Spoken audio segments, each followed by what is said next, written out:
সালাম আলাইকুম স্যার, কেমন আছেন? ওয়ালাইকুম আসসালাম রহমাতুল্লাহ। আলহামদুলিল্লাহ ভালো আছি। স্যার, নারী যে ছলনাময়ী, এরকম একটা কবিতা বলেন স্যার। আরে কবিতা না, একটা ছন্দ আমার হালকা মনে আছে। ঘাগরি ঝলকি ঘাগরি ছলকি নাগরি জোহরা যায়, হারুত মারুত স্বর্গের দূত মজিল সে রূপে বিকাইল রাঙা পায়। নারী ছলনা জানে এক আঁখি ইশারায়, লক্ষ যুগের তপস্যা ধুলায় মিশিয়া যায়।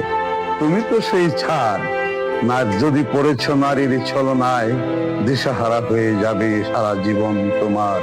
রাখিবে না আর দেহ আঁখি, নারীর ছলনা ছাড়িয়া চলো, সরল পথে আসি। এই ধরনের একটা কথা মনে আছে।